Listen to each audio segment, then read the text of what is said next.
কোনো মধ্যপ্রাচ্যের মুসলিম দেশ নয়, বরং হাজার বছরের পশ্চিমা সংস্কৃতির কেন্দ্রবিন্দু ইংল্যান্ডে আবারও ঘটল এক অবিশ্বাস্য ঘটনা।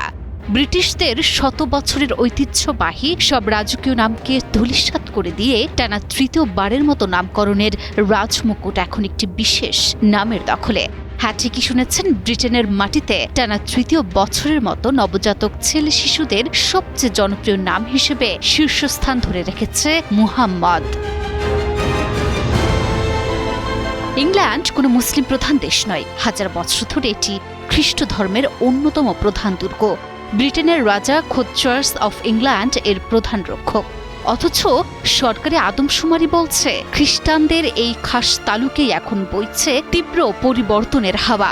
যেখানে দেশটির মোট জনসংখ্যার মাত্র ৬.৭% মুসলিম, সেখানে নবজাতকদের নামকরণে সবার প্রথমে জায়গা করে নিয়েছে ইসলামের শেষ ও প্রিয় নবীর নাম। যুক্তরাজ্যের জাতীয় পরিসংখ্যান দপ্তর ONS এর তথ্য অনুযায়ী বিদায়ী বছরে ইংল্যান্ড ও ওয়েলসে জন্ম নেয়া ৫,৯৫৭ জন নবজাতকের নাম রাখা হয়েছে মুহাম্মদ। জনপ্রিয়তার তালিকায় দ্বিতীয় স্থানে থাকা নোয়া নামের চেয়ে মুহাম্মদ নামের সংখ্যা প্রায় ২,০০০ বেশি।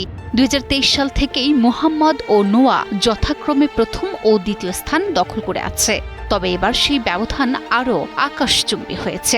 মোজো বিরাট কারবার, জিতে নাও ফ্যামিলি কার, স্পোর্টস বাইক ছাড়াও লক্ষ লক্ষ নিশ্চিত গিফট। এমনকি এক সময়ের তুমুল জনপ্রিয় ও রাজকীয় নাম আর্থার, অলিভার কিংবা জর্জদের পেছনে ফেলে এবার দ্রুত উপরে উঠে এসেছে লিও ও লুকার মতো নামগুলো।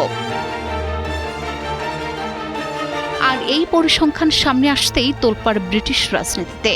ক্ষোভে ফেটে পড়েছেন কট্টরপন্থী ব্রিটিশ রাজনীতিবিদ রুপার্ট লো।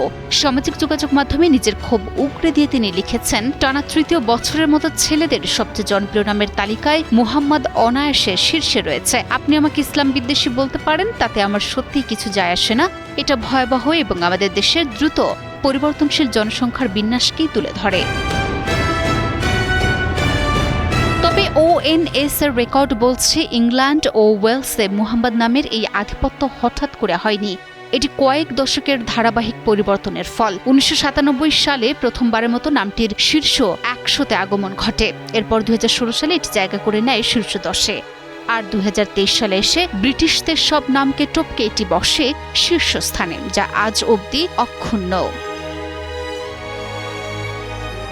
রাজনীতিবিদদের একাংশের তীব্র ক্ষোভ কিংবা বিতর্ক কোনো কিছুই দমাতে পারছে না এই জোয়ারকে। ব্রিটিশ সংস্কৃতির কেন্দ্রবিন্দুতে দাঁড়িয়ে মুহাম্মদ নামের এই হ্যাট্রিক জয়জয়কার আজ যুক্তরাজ্যের বহুমাত্রিক জনমিতিক ও সাংস্কৃতিক বৈচিত্র্যেরই এক অনন্য দলিল।